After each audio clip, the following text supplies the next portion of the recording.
Once abandoned, Subic Bay is now at the heart of a strategic revival in the Indo-Pacific. Decades after the US military left, fighter jets soar overhead, naval vessels dock for repairs, and plans for ammunition facilities, hangars, and forward operating bases are underway. This resurgence isn't just infrastructure, it's a strategic response to China's assertive moves in the South China Sea. The Philippines has emerged as a frontline player, hosting US rotations, joint exercises, and shared defense projects. From warehouses to naval piers, Subic Bay is once again a vital hub, symbolizing readiness, cooperation, and regional influence. The United States and the Philippines are teaming up to reopen one of America's largest naval bases in Asia, transforming it into a hub specifically for maritime operations. This move is a key part of Manila's strategy to strengthen its defenses against China's increasingly assertive actions in the West Philippine Sea. The new Philippine Air Force Forward Operating Base will host maritime patrol planes, fighter jets, missile storage, and a massive hangar designed to support future surveillance aircraft. On top of that, a brand new ammunition manufacturing hub will rise in Subic Bay, fully funded by the US and intended for shared use by both American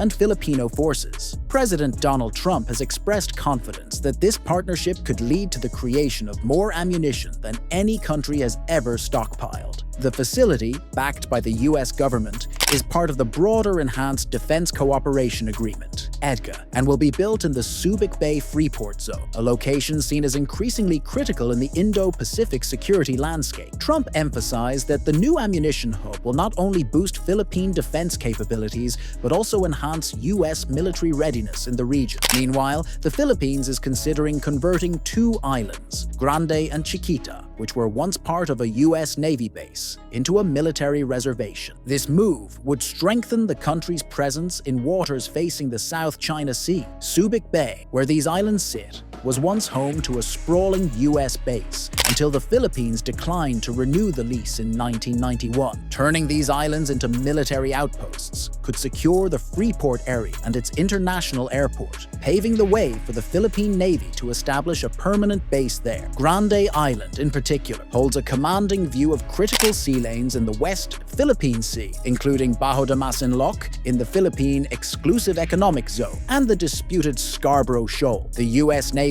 has its eyes on the Subic area for prepositioning Marine Corps equipment and plans to activate a major storage facility within 100 kilometers of the bay by 2026. They're also looking to lease a climate-controlled warehouse between 19,000 and 33,000 square meters near Subic Bay and Clark to support this growing strategic footprint. By 2026, the US plans to store military equipment in the Philippines under a decade-long lease, a move that could become the largest prepositioning effort between Washington and Manila since 1992. In recent years, American investment in Philippine military infrastructure has surged, particularly at Subic Bay and across 9 key sites under the Enhanced Defense Cooperation Agreement, EDCA. These select bases allow US forces to rotate through the Philippines and support American-funded projects, strengthening the partnership between the two nations.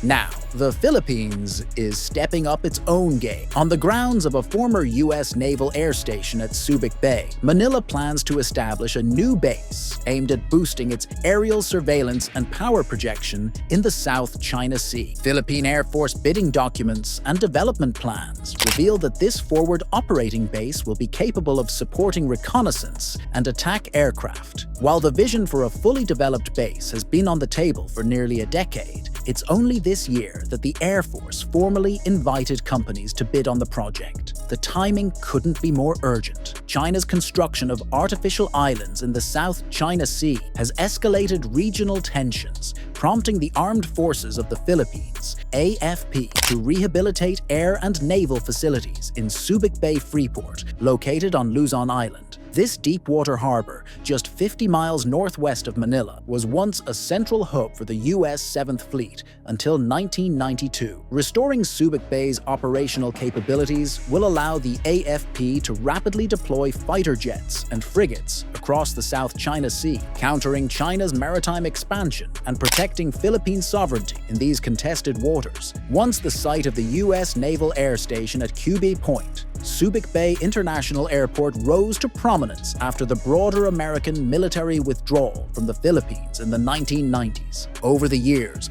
both Philippine and American forces have steadily returned to the area, using it to resupply, refuel, and repair vessels. Subic's deepwater port also serves as a critical hub for delivering U.S. military equipment during joint exercises, highlighting its strategic importance. Rising tensions with China over territorial disputes and a stark realization of gaps in its own defense capabilities prompted Manila to invest heavily in re-establishing military infrastructure at Subic Bay. Thanks to its prime location near the South China Sea and Scarborough Shoal, the Philippines officially launched the Subic Naval Operating Base in 2022. This 100-hectare section of the former Hanjin Heavy Industries shipyard, now owned by the American firm Cerberus, quickly became the Philippine Navy's most vital facility. Since its creation, the base has stood out as the only Philippine facility capable of supporting the U.S. military's largest vessels. Meanwhile, across the bay at Subic Bay International Airport, a similar transformation has been underway. Philippine Air Force planning documents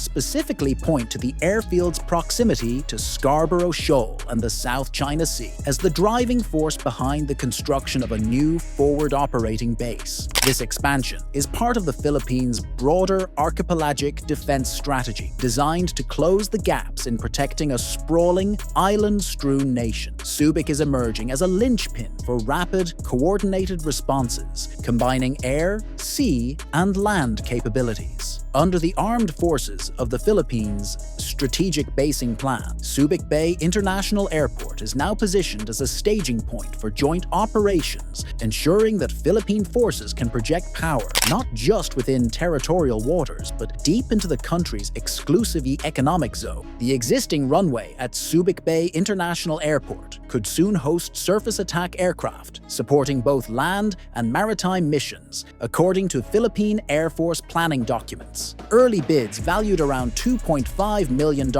and focused on housing and security upgrades hint at bigger ambitions. Fighter jet basing, missile storage, a massive hangar for upcoming surveillance aircraft, and even a dedicated drone and maritime patrol facility. This development aligns with the Department of National Defense's 2020 to 2025 planning guidance, which directs the Air Force to fully expand Subic's capabilities. The project traces back to 2012, shortly after China's occupation of Scarborough Shoal, when Philippine and U.S. officials confirmed Subic Bay's potential as a strategic military hub. Once home to the U.S. 7th Fleet, it served as the primary staging area for American naval operations in Southeast Asia. Under the 2014 Enhanced Defense Cooperation Agreement, EDCA, Subic is set to host U.S. forces on a semi-permanent rotational basis. These troops will train alongside the armed forces of the Philippines in joint exercises, boosting Manila's defense capabilities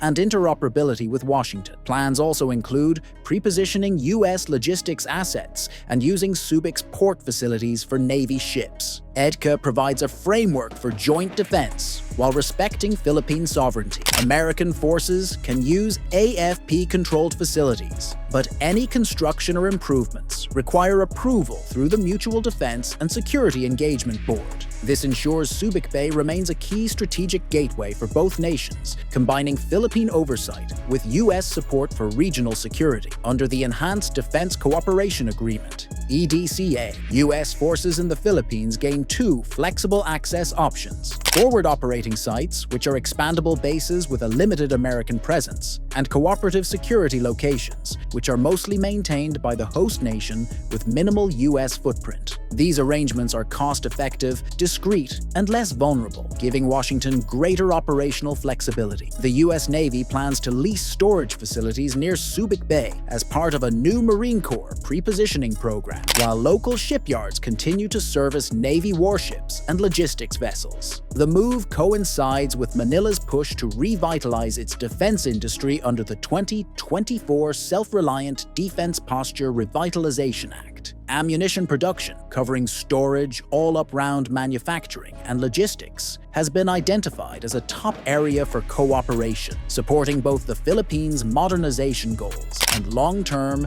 national defense growth. If realized, the facility would mark one of the most significant U.S. defense investments in the Philippines since the Cold War. Philippine Defense Secretary Gilberto Teodoro emphasized that, while funded by the U.S. Congress, it would operate under a foreign direct investment framework, generating downstream industries and breathing new life into Subic, once America's largest naval base in Asia. Subic Bay was abandoned in 1992 after Manila rejected a U.S. lease offer, transforming it into a free port that has yet to reach its full potential. The new facility reflects the urgency of shared logistical needs and strategic realities, positioning Subic as a critical hub at the center of shifting geopolitical currents in the Indo-Pacific. In June, the U.S. House Appropriations Committee's Defense Subcommittee directed the Pentagon to study the feasibility of a joint ammunition manufacturing and storage facility at Subic Bay. Manila aims to reopen portions of the former Subic Naval Base by 2028 to accommodate its growing navy, a critical step in supporting the country's modernization push under the revised Armed Forces of the Philippines Modernization Program. As the Philippine fleet expands with more modern and larger vessels, existing infrastructure, from personnel housing to shipberthing space, has struggled to keep pace. The search for a dedicated military facility was driven by this growing demand. Today, Subic Bay already serves as a strategic port where Manila allows international partners, including the US and France, to dock larger ships for maintenance and resupply. The US Navy plans to lease a climate-controlled facility near Subic Bay in Clark, ranging from 19,000 to 33,000 square meters. Solicitation documents indicate the facility would store and maintain vehicles and equipment, with an ideal size of just over 33,000 square meters. This would far exceed the previously leased 5,300 square meter warehouse at the Naval Support Depot, which supports Marine Corps prepositioning efforts in the Philippines and the wider Indo-Pacific region. The proposed facility must lie within 60 miles of the Naval Support Depot and fall under the jurisdiction of either the Subic Bay Metropolitan Authority or the Clark Freeport Zone. If built to the Navy's specifications, this warehouse in Luzon would surpass even Norway's largest Marine Corps stockpile at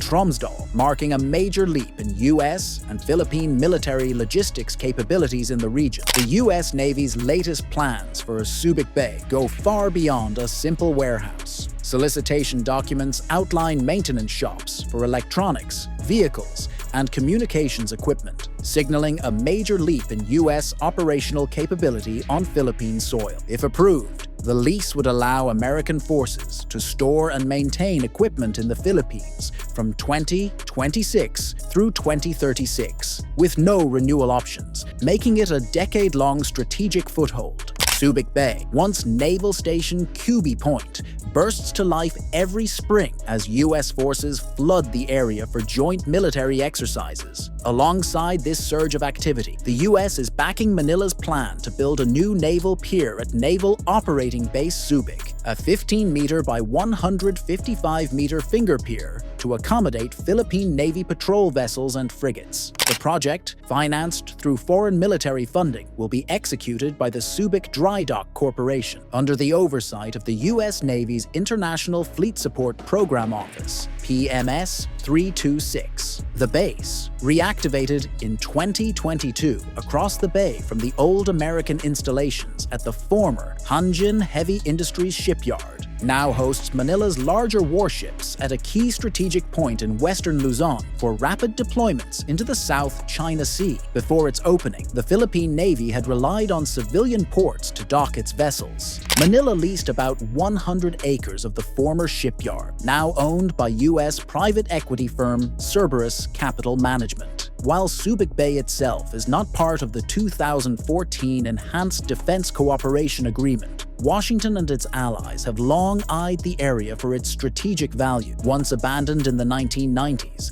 Subic Bay is now a symbol of America's return to the Philippines and of the deepening defense partnership between the two nations. In 2023, the United States secured access to 9 military sites across the Philippines. And the reason is clear: China is moving too close for comfort, especially in the South China Sea. These bases give the US and its allies a strategic advantage, allowing them to monitor Chinese military activity across disputed waters and respond rapidly to any crisis, whether it's a potential conflict over Taiwan or tensions in the South China Sea. Positioned around China's eastern, southern, and western approaches, these facilities form what military planners call an arc of deterrence. Now, the Philippines has become a critical piece of that strategy, serving as a frontline partner in maintaining regional stability and projecting defensive power across the Indo-Pacific. With these sites, Washington can keep a close eye on developments, support allied operations,